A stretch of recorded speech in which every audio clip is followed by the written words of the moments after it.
Amen. Amen. Sans plus tarder, nous appelons Dr Eric Kazenga qui nous apporte la parole de Dieu ce midi.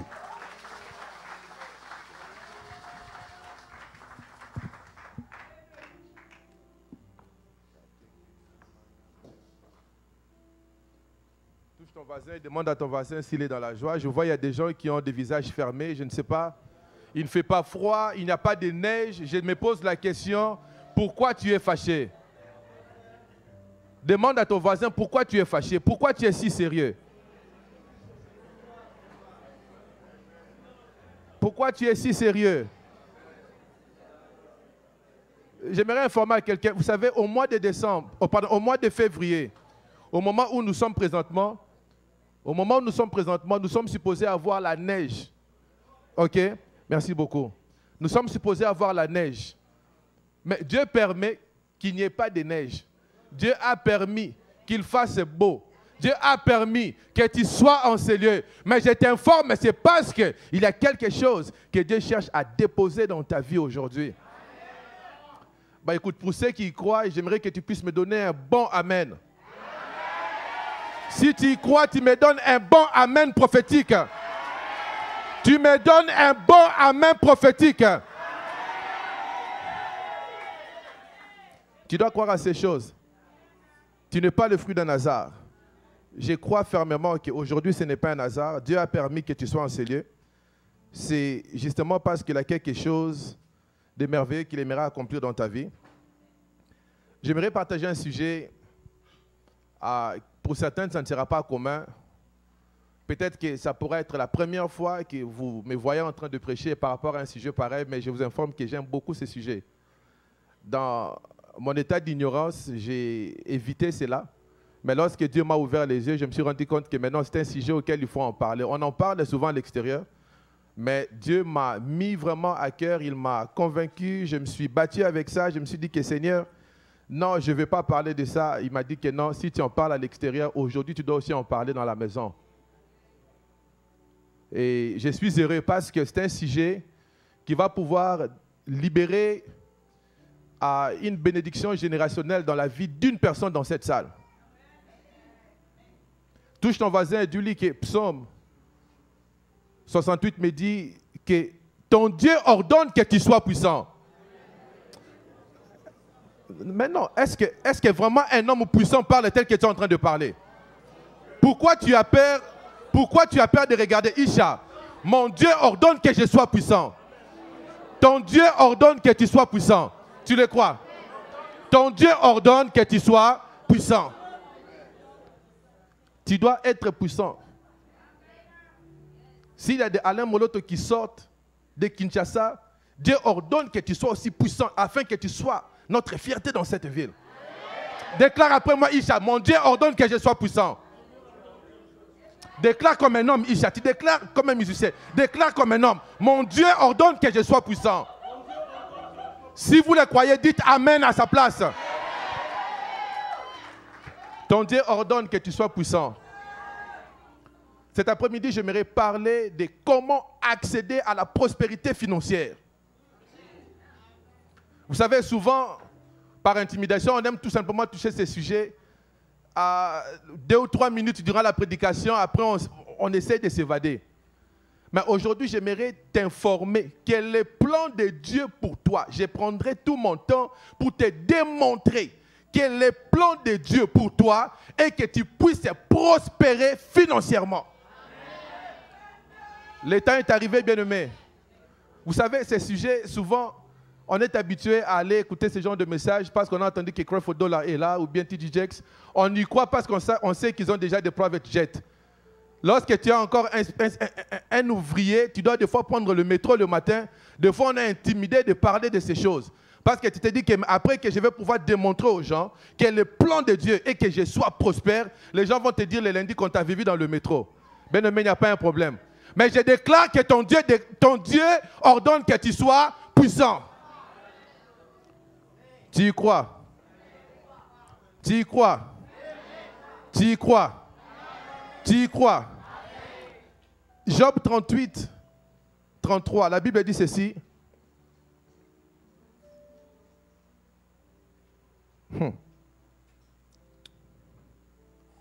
Ah, si j'étais à ta place, j'allais personnifier. J'ai dit, les dieux d'Eric Kazenga ordonnent qu'il soit puissant. Vous savez, la déclaration de la parole de Dieu, c'est tout ce dont tu as besoin pour changer l'histoire de ta vie. Aujourd'hui, on ne parle pas du Saint-Esprit. Aujourd'hui, on parle. J'aimerais encourager quelqu'un à chercher désormais à dominer et à régner financièrement. C'est biblique. Parce que je vais vous le démontrer, c'est ici. Donc, ne rentrez pas à la maison pour dire que non, le docteur commence à mener les prédications des Nigériens. Oui, j'aime ça. Au début, nous tous, vous savez, l'ignorance fait des gens la fausse humilité. À un moment donné, laissez-moi vous faire rire. Vous savez, lorsque tu commences le ministère, tu montes sur les stages, tu as peur, tu dis non, moi je n'aime pas prêcher l'évangile de la prospérité et de la guérison. Moi, je prêche et l'évangile de la guérison, et de la prospérité, et de la sainteté, les tout en même temps. Je ne crois pas qu'on sert seulement un Dieu qui veut que les gens puissent vivre dans la sainteté, mais demeurer dans la pauvreté. Refuse d'être cette femme-là qui va aller quémander devant les serviteurs de Dieu comme la femme du prophète. Pour aller dire que mon mari, il craignait Dieu. Mais il est mort. D'un moment à l'autre, mes enfants seront des esclaves. J'aimerais te pousser à développer une colère sainte à partir d'aujourd'hui. Lorsque tu sortiras tout ce que tu croyais impossible, tu vas pouvoir les appeler à l'existence et les voir se manifester dans ta vie. La Bible dit, connais-tu les lois du ciel? Règles-tu son pouvoir sur la terre? Job 38, 33. Job 38, 33. Connais-tu les lois du ciel? Règles-tu son pouvoir sur la terre? Et dans Matthieu 16, 19, la Bible nous dit ceci. Je te donnerai les clés du royaume des cieux. Ce que tu lieras sur la terre sera lié dans le ciel. Et ce que tu délieras sur la terre sera délié dans le ciel. Mais la question est, connais-tu les lois? Vous savez, ce monde est gouverné par des lois que Dieu a préétablies. Tout ce que nous voyons ici sur la terre, les gens qui arrivent à dominer sur nous, ce sont des gens qui ont tout simplement reçu la grâce de pouvoir découvrir certaines lois. Parce que les lois sont des choses que Dieu a déjà préétablies. Et ces choses-là, lorsque tu les comprends et tu les appliques, tu ne peux qu'obtenir le même résultat. Raison pour laquelle, dans le livre de Job, on nous demande, est-ce que tu connais les lois du ciel? Ça veut dire qu'il y a certaines lois qui gouvernent ce monde. Pour ceux qui sont scientifiques, il y a les lois physiques. Vous avez entendu parler de la loi de la gravité.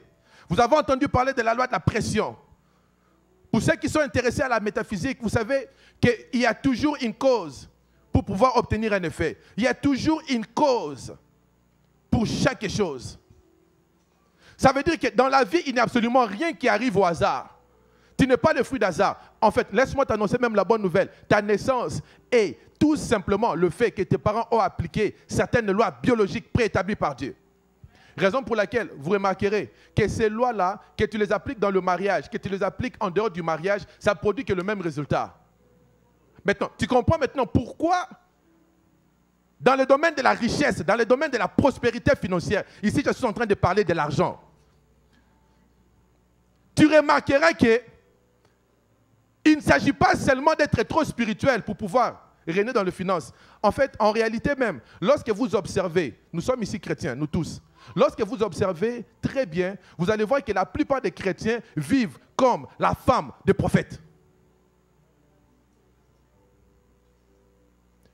Pourquoi? C'est parce que certaines personnes ignorent qu'il y a certaines lois que Dieu a déjà préétablies. Et ces lois-là, lorsque tu les détectes, lorsque tu les comprends, bien aimé, c'est la raison pour laquelle ton voisin là, qui est hindou, il règne dans les finances.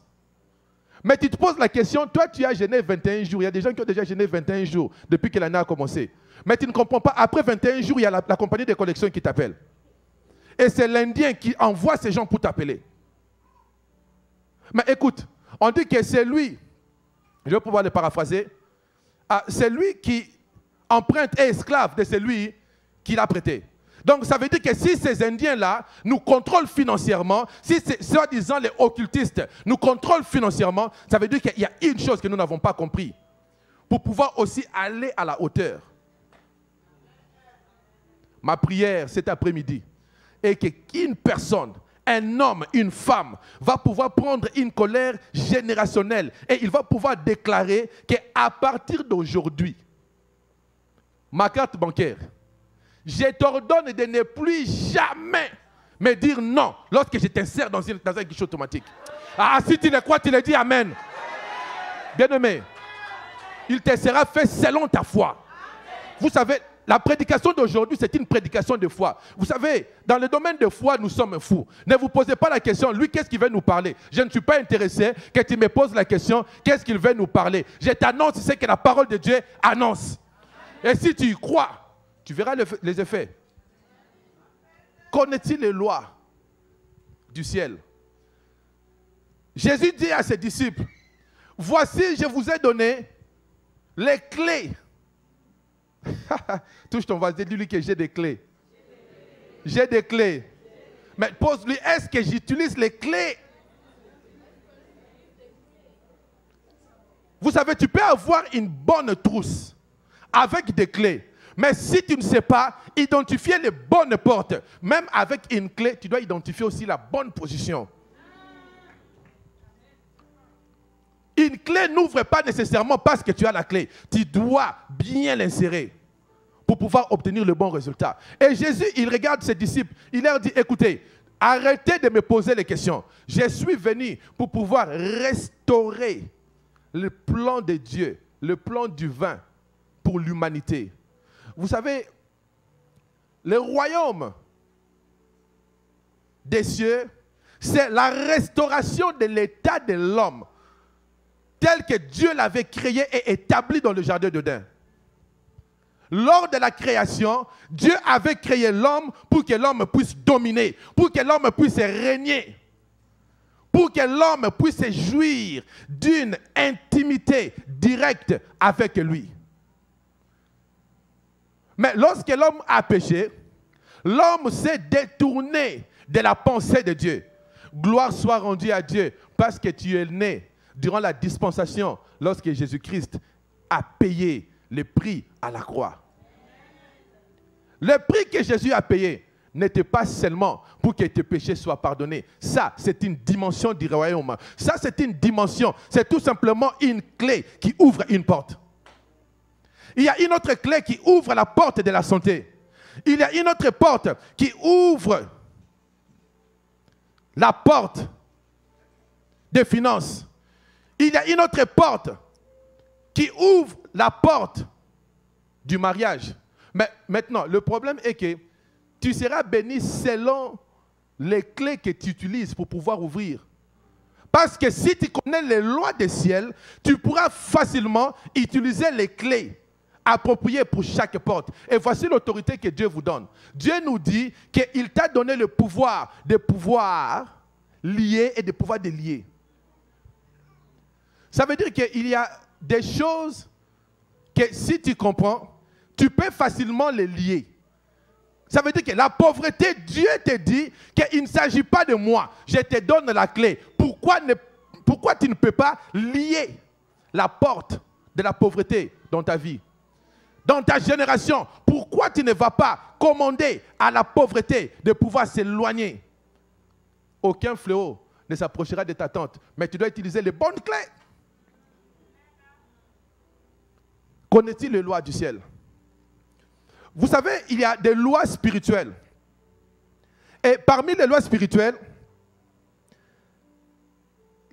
l'une des premières lois que j'aimerais partager avec vous, c'est, vous devez comprendre que le royaume des esprits, ou le monde invisible est le monde qui gouverne le monde physique. Tout ce que nous vivons sur la terre, c'est tout simplement la représentation de ce qui existe, de ce qui a été déclaré, de ce qui a été décrété dans le monde invisible. Raison pour laquelle j'aimerais encourager, pour ouvrir une parenthèse, quelqu'un qui est dans cette salle, arrête avec cette théologie que je commence à apprendre qu'il y a des gens qui ont peur, soit disant que quelqu'un va pouvoir me dire, quelqu'un m'a dit quelque chose, ou quelqu'un a une certaine puissance démoniaque occulte sur ma vie. Écoute, tu donnes le pouvoir à cette personne-là lorsque tu crois que cette personne-là a la force sur toi. S'il y a un occultiste qui est ici, moi je t'envoie le feu. Et si tu as réellement cette puissance, envoie-le moi. Ça ne va pas marcher. Parce que je crois aux lois spirituelles. Je sais que celui qui est en moi est puissant que celui qui est dans le monde. Donc tu ne peux jamais m'intimider.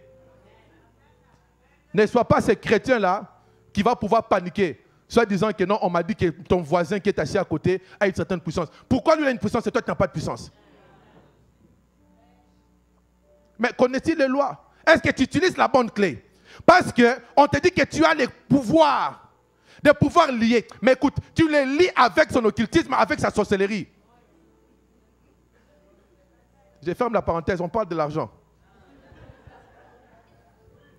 Arrête de commencer à paniquer. Soit disons qu'il y a un de mes oncles qui m'avait maudit dans le domaine des finances. Écoute, je t'ai dit que si cet oncle-là avait le pouvoir de te maudire, parce que tu étais dans un état d'ignorance, voici la bonne nouvelle. Jésus-Christ est venu restaurer le royaume des cieux ici sur la terre. Et il te dit que tu as les clés. Tu as les clés. Utilise la bonne clé. Tu as le pouvoir de pouvoir annuler cette ordonnance qui a été signée contre toi. Parce que Jésus-Christ les a cloués à la croix. Maintenant, c'est à toi de pouvoir aller les réclamer. Combien d'entre nous savent que dans les choses de Dieu, le miracle n'arrive pas juste pour arriver. Tu dois aller réclamer ces miracles-là. Écoute, la femme qui était en train de saigner, elle était dans la foule. Mais le fait d'être dans la foule ne l'avait pas guérie. Elle devait aller utiliser la bonne clé pour pouvoir toucher Jésus. En touchant Jésus, elle a reçu sa guérison. Donc, le fait de venir à l'église ne te fait pas un homme prospère. Je te décourage à continuer à croire à cela.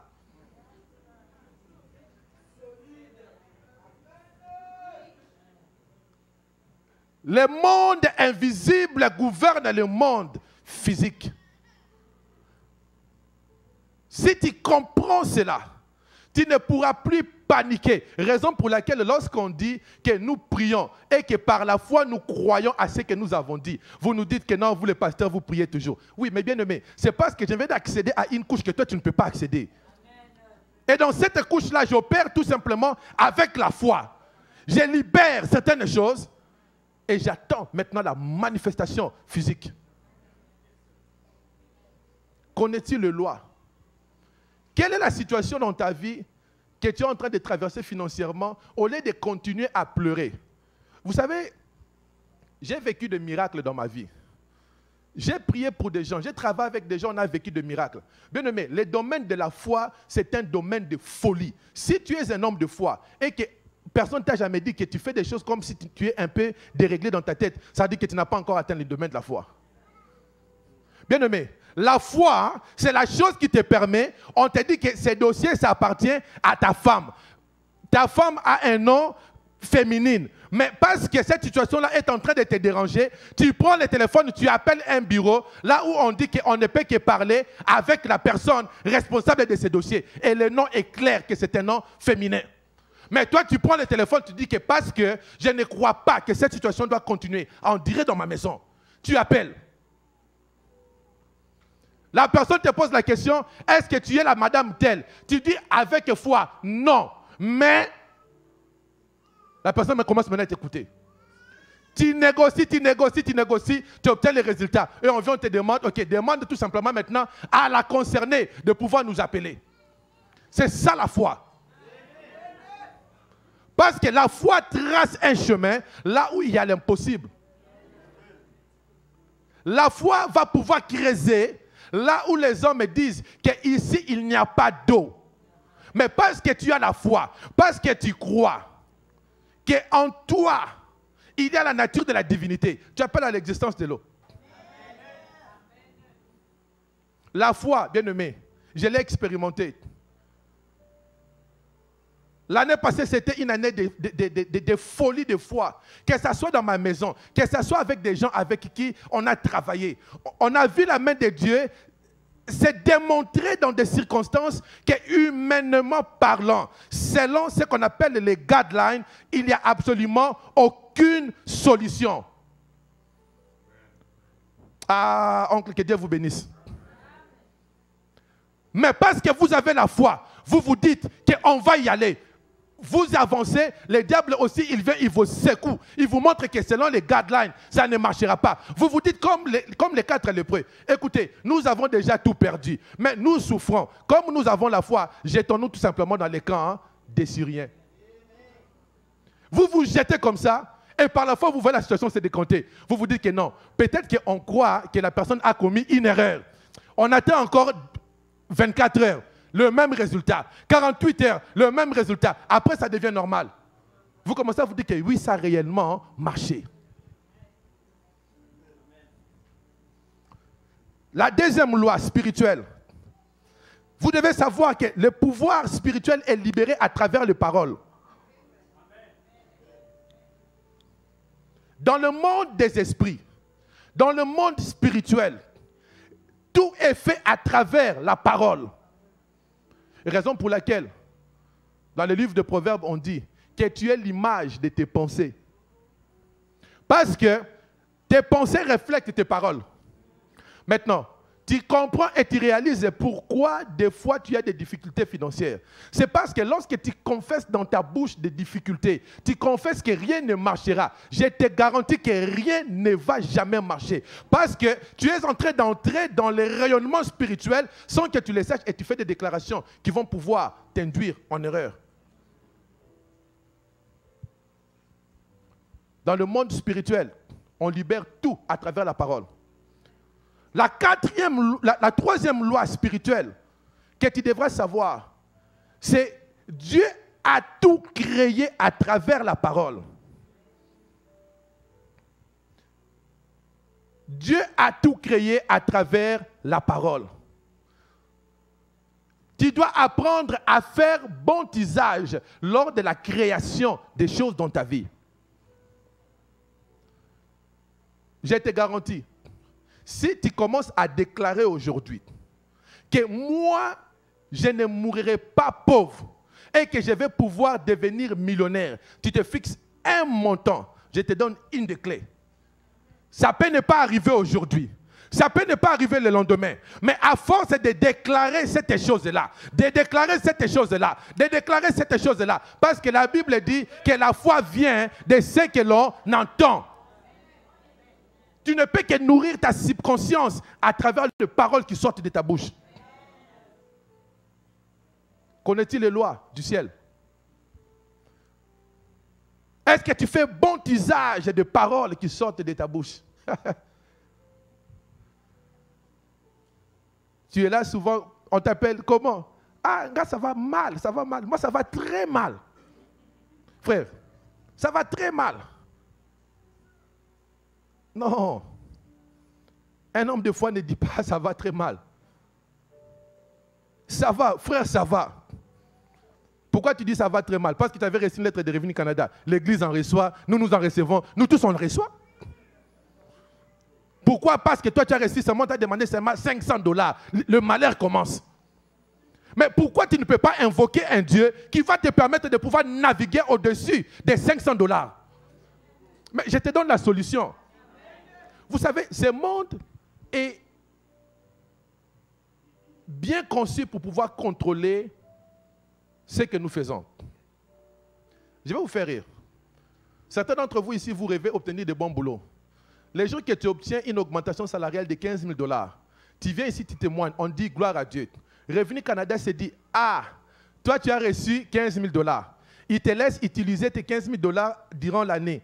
Arrivé seulement à la fin de l'année, ils ouvrent des gros yeux et ils te disent, remets-nous $8 000. Maintenant, si tu veux régner dans le domaine des finances, tu dois dépasser la couche des 15 000 $. Même si Revenu Canada t'envoie une lettre te demandant 8 000 $, tu ne vas pas commencer à venir à les gêner. Seigneur, j'ai tué cet esprit de pauvreté. Tu dois dépasser ce niveau-là. Ah, je le confesse, c'est dans ma propre vie. Tu dois dépasser ce niveau-là. Et il t'envoie une lettre. Tu regardes la lettre, tu dis gloire à Dieu. Mais ne croyez pas que vous allez m'empêcher. Parce que pourquoi il t'envoie la lettre? Toi, tu étais content qu'on t'a béni au travail. Maintenant, il commence à t'envoyer la lettre. Ça veut dire que ta bénédiction est devenue une malédiction. La joie que tu avais avec ta femme, aujourd'hui, on peut dire que nous, on gagne 98 000 $. Cette joie-là, directement à la fin de l'année, wow. C'est ça le plan du diable. Maintenant, tu es là, tu commences à te dire que non, moi je ne vais pas gagner beaucoup d'argent parce que Revenu Canada va pouvoir commencer à me demander les taxes. C'est ça, la manière dont le système contrôle les gens. Bien aimé, je vous parle des choses qui sont profondes. Vous savez, la pauvreté, il y a beaucoup de gens, aujourd'hui, ils sont pauvres. Tout simplement parce qu'ils se réjouissent de recevoir 2 000 $ à la fin de ce que le gouvernement les envoie. Soit disant que chèque de TPS, ce n'est pas les gens qui les reçoivent, des TPS, je ne sais pas quoi. Et ils sont tellement errés par rapport à cela. Si tu lui dis que non, mais tu dois travailler pour pouvoir arriver. Non, moi je ne vais pas, je vais commencer à payer beaucoup de taxes. Oh. Mais maintenant, lorsque tu auras 65 ans, ces 2 000 $ là ne valera plus rien. Mais ton Dieu t'ordonne que tu sois puissant. Les riches de ce monde ne sont pas intéressés à ce que Revenu Canada fait. Parce que c'est eux qui contrôlent Revenu Canada. Le programme de Revenu Canada est conçu pour des gens comme moi, comme moi et vous présentement. C'est conçu pour pouvoir nous contrôler. Pour pouvoir... Posez-vous la question, tu prends ton argent, ton propre argent, tu as vendu ta petite parcelle au Congo, ou je ne sais pas où, tu déposes l'argent dans ton soi-disant saving account, parce que tu as gagné 45 $ d'intérêt, et que tu n'as pas déclaré, tu as des problèmes avec Revenu Canada.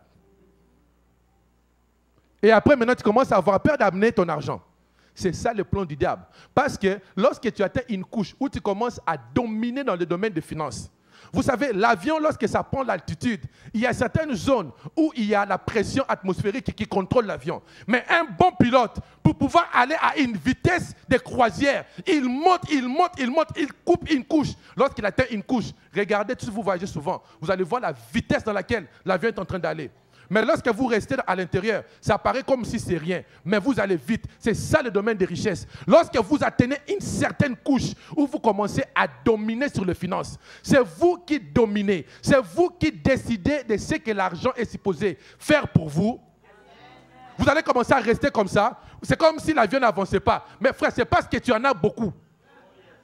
Et c'est ça mon souhait dans la vie d'une personne dans cette église.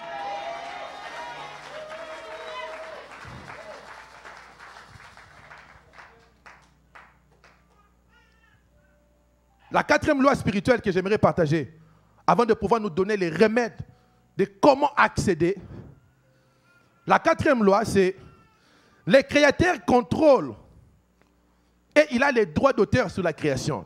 Ça veut dire que Dieu est le maître de tout ce qu'il a créé. Un homme ne peut pas décider de ce que ton avenir est supposé devenir.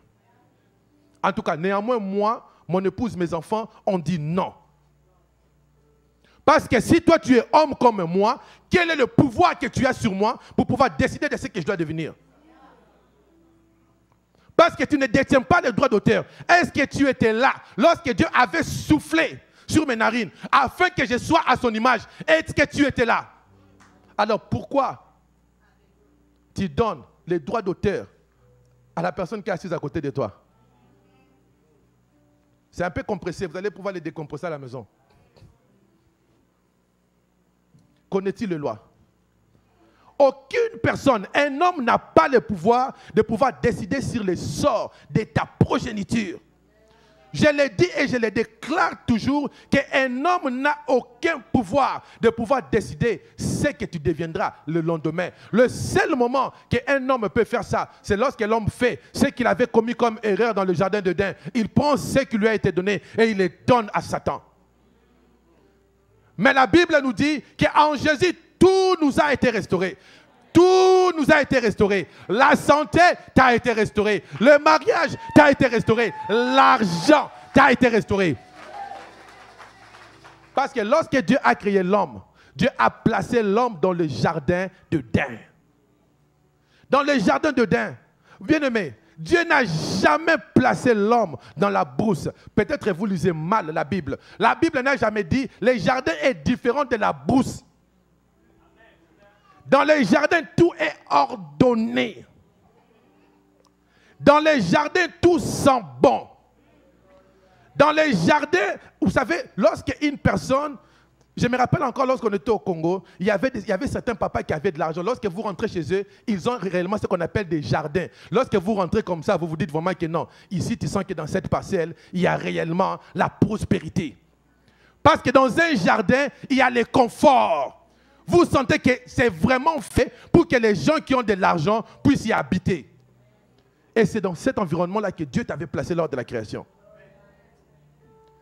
Si à cause du péché, tu as été chassé et envoyé à la brousse pour pouvoir souffrir, je t'informe la bonne nouvelle que la croix, l'œuvre de la croix n'est pas seulement là pour le pardon de tes péchés. L'œuvre de la croix est aussi là pour la restauration de ton état initial, tel que tu l'étais dans le jardin d'Éden.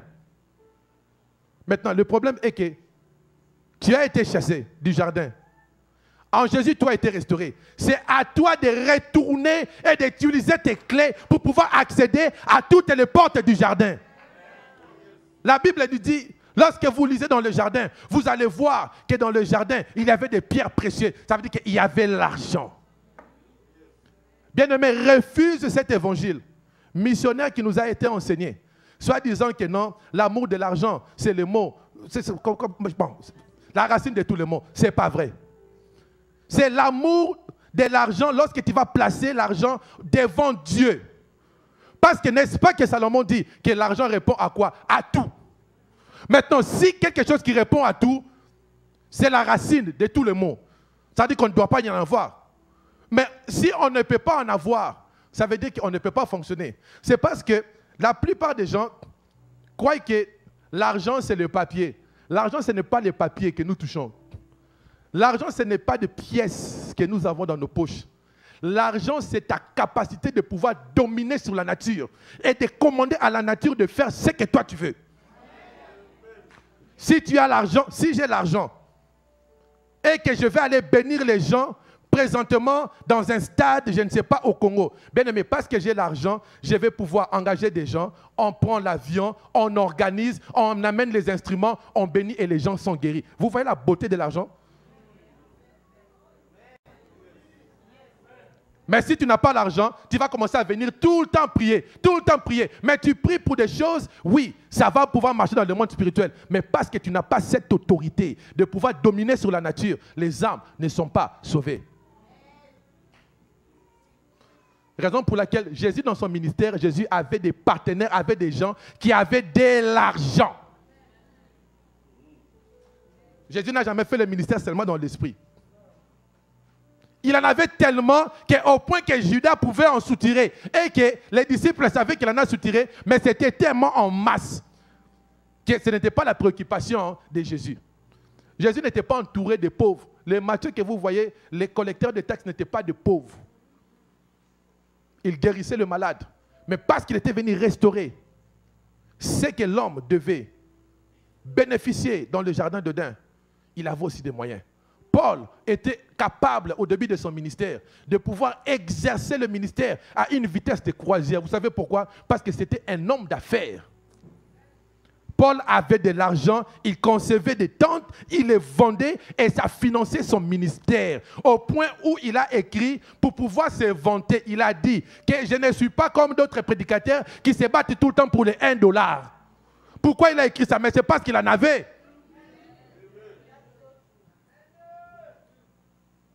Arrête avec cette idée-là où tu désires, tu crois que la pauvreté est une vertu et que parce que... Non, la Bible ne dit pas qu'errer les pauvres en esprit. Ça veut dire qu'errer ceux qui sont enseignables. Jésus n'a jamais dit qu'errer les pauvres. Errer les pauvres hein, en esprit.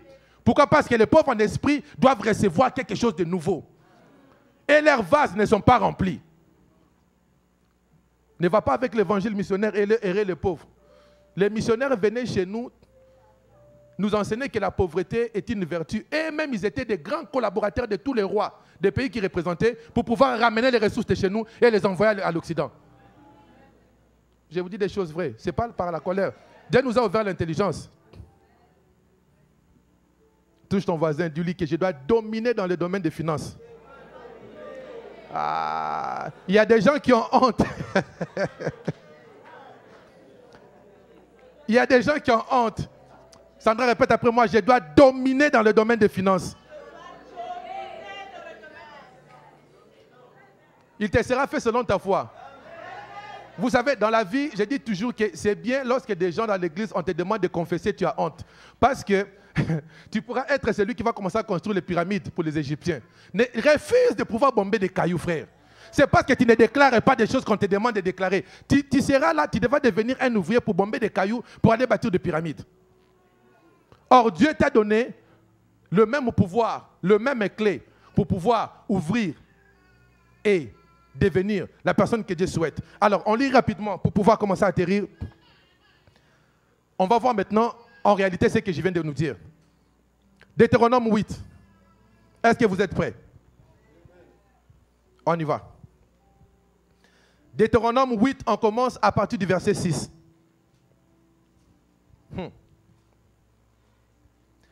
Tu observeras les commandements de l'Éternel ton Dieu pour marcher dans ses voies et pour les craindre. Première condition pour pouvoir accéder à la prospérité financière. L'obéissance aux lois de Dieu. Pour nous qui sommes nés de nouveau, la Bible te dit que tu dois observer les commandements. Tu dois marcher dans la crainte. Tu dois marcher dans les voies de Dieu.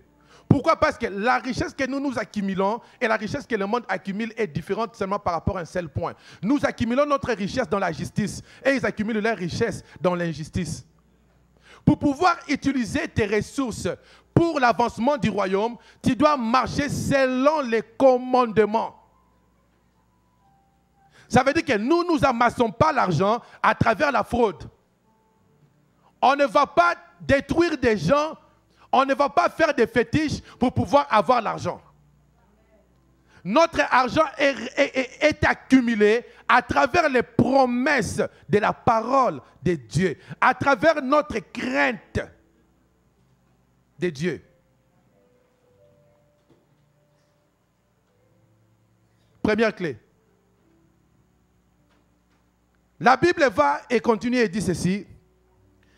Car l'Éternel, ton Dieu, va te faire entrer dans un bon pays. Dans un bon pays. Pays de cours d'eau, des sources et des lacs qui jaillissent dans les vallées et dans les montagnes.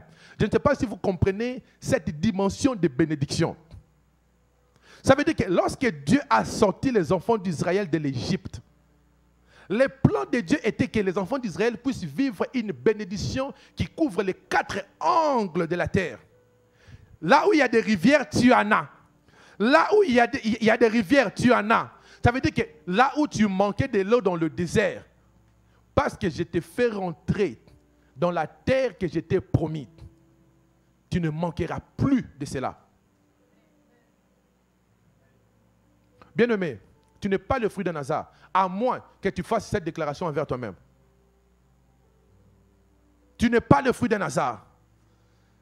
La Bible continue en disant, pays de froment, d'orge, des vignes, des figuiers et des grenadiers, pays d'oliviers et de miel, pays où tu mangeras du pain en quoi? En abondance. Est-ce que c'est Dr. Rick qui invente toutes ces choses? Vous allez aller dans la cité et dire que non, ce frère-là, lorsqu'il parle de l'argent, lui, tout ce qui va... Mais écoute, j'ai trouvé ça dans la Bible. Et moi, je l'utilise comme clé. Lorsque j'ai pris, j'ai dit à Dieu que je dois vivre dans l'abondance. Frère, si tu étais à côté de moi, tu m'écoutais prier, ne va pas me critiquer, ce frère-là, lui, c'est quoi? Frère, je répète la Bible. Arrête de perdre ta salive. Je répète la Bible. Est-ce que c'est moi qui l'a dit? Mais la Bible me dit que tu mangeras du pain. Ça veut dire que manquer pour un enfant de Dieu, ça peut arriver, mais lorsque ta capacité de commencer à manquer devient fréquente, ça veut dire qu'il y a un problème. Parce que cela n'est pas le plan de Dieu. Tu peux passer tes 40 ans dans le désert, mais les 40 ans ne doivent jamais devenir 60 ans, 70 ans, 90 ans. Non. Parce que le plan de Dieu est que lorsque tu entres dans le pays, vous savez, l'abondance, hein, c'est-à-dire que lorsque tu rentres à Walmart, je ne sais pas quelles sont les pâtisseries que tu vois, il y a un pain que tu n'as jamais goûté. Même si c'est 12,99, tu dis quand même à tes enfants, aujourd'hui on va quand même essayer ça. Frère, on doit quand même aussi essayer d'autres pains. On connaît seulement nos marques. Tu connais toujours tes 7 marques. L'enfant, s'il tire seulement un autre, directement tu as déjà la face fâchée.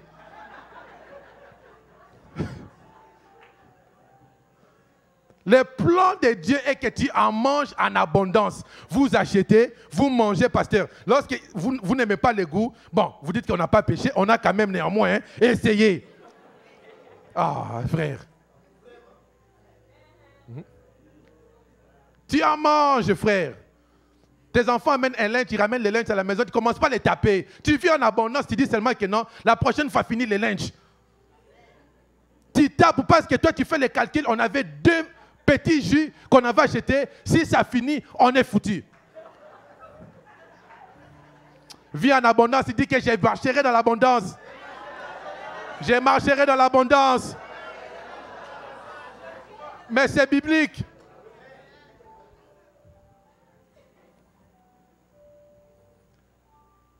Pays dont les pierres sont du fer et des montagnes duquel tu tailleras le rein. Lorsque tu mangeras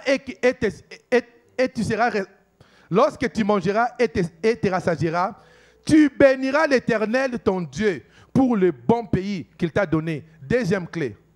Après la crainte de l'Éternel, la deuxième clé pour pouvoir accéder à cette capacité de dominer dans le finance, c'est un esprit de reconnaissance. Beaucoup de gens ne sont pas bénis parce que lorsque Dieu te donne un, tu ne dis pas merci. Mais tu vas prier Dieu pour qu'il te donne le deuxième, mais il ne te le donnera pas. Dieu attend tout d'abord que tu lui donnes tout d'abord un merci pour le premier. En anglais, on dit « You must celebrate every baby step ». Frère, tu veux une Bentley, avant une Bentley, lorsque Dieu t'a déjà béni avec cette voiture-là que tu viens d'acheter. Frère, réjouis-toi tout d'abord de cela. N'envie pas la voiture du pasteur Eli. Dis tout d'abord que je suis béni. Bénis Dieu pour ça. C'est ainsi que tu vas attirer la faveur de Dieu pour avoir ce que le pasteur a. Mais le problème est que des fois, Dieu nous bénit tellement qu'on est tellement ingrat.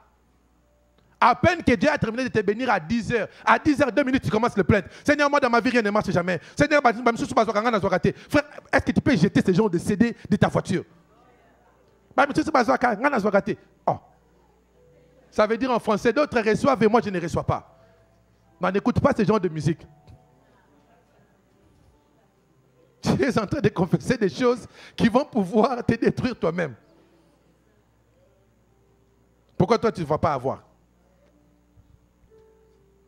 Garde-toi d'oublier l'Éternel ton Dieu au point de ne pas observer ses commandements, ses ordonnances et ses lois que je te prescris aujourd'hui. On continue maintenant. Est-ce que vous êtes prêts? Lorsque tu mangeras et te rassasieras, lorsque tu bâtiras et habiteras, de quoi?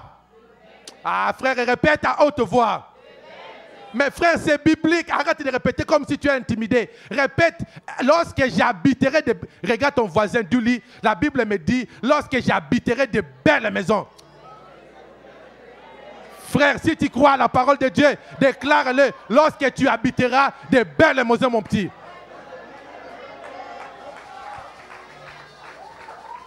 Lorsque tu habiteras de belles maisons.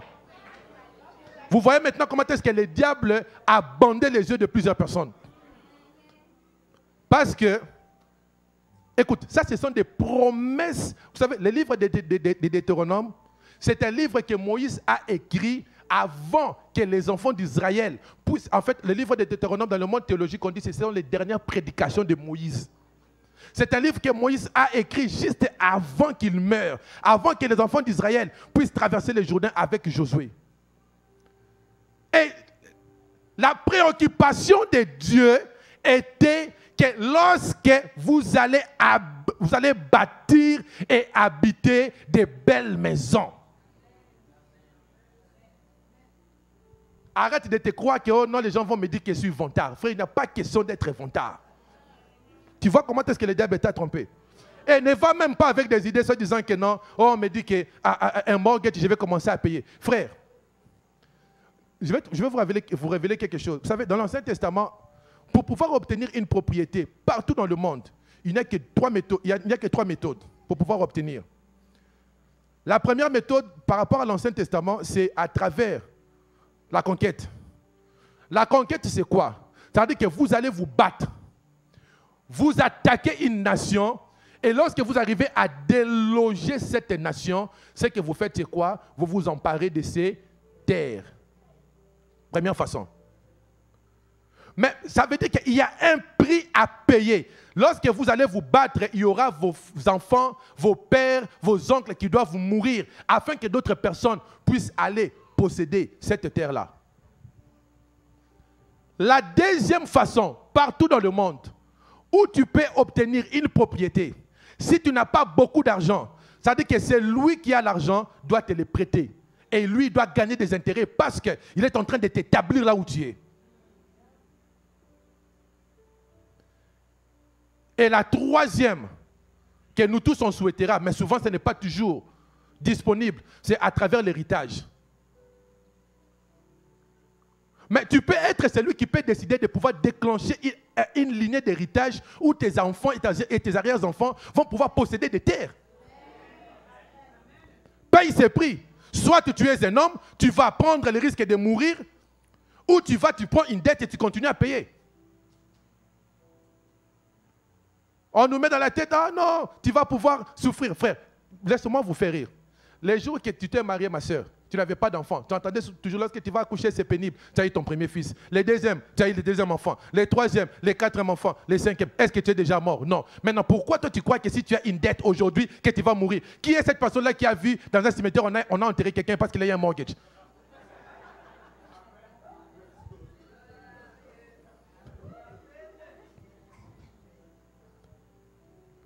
Nous sommes dans cette église. Nous avons pris un prêt. Par la grâce de Dieu, Dieu nous soutient. Mais peut-être que nos enfants, nos arrière-enfants, le temps que Dieu nous appelle, et ils ne pourront plus payer un mortgage. Pourquoi? C'est parce qu'on a été à la conquête. C'est ça notre conquête. On travaille, chacun contribue le peu qu'il peut contribuer et on paye. Si on reste et qu'on se dit, qu'on nous dit que non, vous êtes vraiment là, vous allez prendre une dette de 1 million. Et vous vraiment. Mais c'est comme ça que tu meurs pauvre. Lorsque tu habiteras de belles maisons. La belle maison n'est pas par rapport ou à comparer avec ce que l'autre a. C'est ce que toi tu définis de belle. Vous savez, la beauté est facultative. Ok? Je n'ai pas dit aux gens de commencer à aller prendre des prêts fous ici pour commencer à dire que non, docteur, tu nous as dit. Non. Frère, toi tu trouves ta femme belle. Je trouve ma femme belle. Chacun trouve sa femme belle. Donc c'est ça sa belle maison. Amen. Amen. N'allez pas mal m'interpréter. Je termine. Lorsque tu verras multiplier ton gros et ton menu bétail, s'augmenter. J'aime beaucoup cette phrase. Est-ce que l'église, on peut lire ça à haute voix? Ah. Mais vous n'aimez pas lire la Bible. Vous aimez seulement qu'on lise là où on dit que non, on doit lier les démons. Mais c'est biblique, non? Encourageons Moïse à travers ses écrits. Lorsque tu verras multiplier ton gros et ton menu bétail, s'augmenter ton argent et ton or, et s'accroître tout ce qui est à toi. Mais c'est ça ton partage. Ça veut dire que le plan de Dieu est que ton compte là que tu as puisse aller de croissance en croissance. Vous savez, il y a des gens qui ont une malédiction qui doit être brisée. Cette malédiction-là empêche à certaines personnes de pouvoir dépasser un seuil d'un certain montant. Il y a des gens, à peine qu'il a $2000, tout doit toujours, tout le temps, hein, s'écrouler. Frère, il y a un problème. Si dans ta vie, tu n'as jamais réjoui de pouvoir toucher des gros montants, ou tu le mets dans tes poches, tu as peur de t'asseoir. Ou tu as un chèque, tu marches, tu dois tout le temps commencer à regarder à côté s'il y a quelqu'un qui est là. Tu as un virement bancaire, tu dois rapidement mettre les dettes dans ton téléphone parce que tout le temps, tu dois tout le temps commencer à regarder si l'argent est toujours là. Si ça ne t'arrive pas, frère, eh bien, ça ne t'est jamais arrivé. Aujourd'hui, je t'informe que c'est ça le plan de Dieu pour ta vie. Frère, je vous ai dit qu'aujourd'hui, on parle de l'argent. Est-ce que le message passe? J'aimerais créer une colère sainte d'une génération de gens qui vont se décider de pouvoir travailler afin de pouvoir dominer. Laissez-moi vous dire, pour conclure, pourquoi c'est important pour les chrétiens de pouvoir dominer dans le domaine des finances. C'est parce que l'évangile dépend de nos finances. Lorsqu'on a de l'argent, on devient partenaire avec Dieu. Lorsqu'on a l'argent, on a la capacité de donner selon ce qu'on écoute de la voix de Dieu.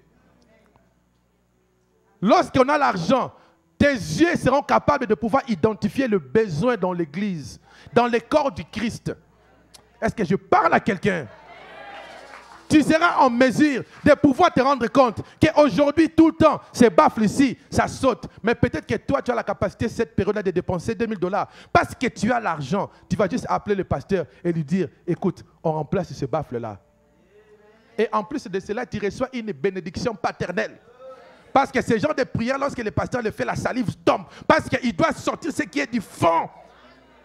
Ce n'est pas des prières qu'on fait tout le temps. C'est une prière lorsque la personne prie, le monde invisible se dit que non, on doit vite agir en faveur de cette personne. Maintenant, tu comprends que la pauvreté, ça peut t'empêcher de pouvoir accéder à une certaine couche de bénédiction. Arrête à partir d'aujourd'hui de parler mal de l'argent. Parce que l'argent a des oreilles et l'argent écoute ce que tu dis par rapport à lui. Arrête de tout le temps te plaindre. Si tu en manques, ne dis pas que j'en manque. Dis tout simplement que j'attends que ça vienne.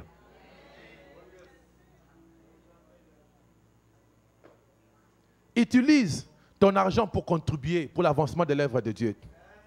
Pour pouvoir aider les pauvres. Tu es une réponse pour cette génération. Mais tu ne pourras qu'être une réponse si tu as la capacité d'agir. Est-ce que vous comprenez ma préoccupation? C'est ça le plan de Dieu pour ta vie. On génère l'argent à travers de nouvelles idées. Prie, demande à Dieu de te remplir de nouvelles idées. Mets en action tes idées. Ne minimise aucune idée que tu reçois. Écris tes idées. Mets-les en action. Essaye-le. Sois patient. On accumule la richesse à travers le travail. Frère, arrête de rester à la maison. Dieu n'est jamais resté à la maison. Si Dieu était resté à la maison, il n'y aurait pas de 6e jour. Arrête de rester à la maison. Soit disant que j'ai prié. On n'a pas besoin de gens qui prient durant la journée. Va tout d'abord travailler et après, on aura de la prière ici le soir. Arrête d'être celui qui appelle la pauvreté dans ta propre maison. Sors, va travailler. Va travailler, va travailler, va travailler. Sois productif. Et je t'informe pour ceux qui sont mariés, si tu amènes l'argent, frère, ça crée même un petit amour et un peu de respect. Bon, les aînés qui sont là, si ce que je dis est faux, vous allez pouvoir me corriger à la fin. Arrête, frère. Bétzalel, pour qu'il bâtisse le tabernacle, il devait avoir un métier. Qu'est-ce que toi tu es capable de faire de tes mains? Qu'est-ce que tu es capable de faire de tes mains? Tu peux ne pas être celui qui est appelé à aller en affaires, mais sois quand même capable de pouvoir aller travailler afin que tu reçoives une récompense. Afin que tu multiplies le peu que Dieu t'a donné. Est-ce que nous pouvons nous lever, nous allons pouvoir prier.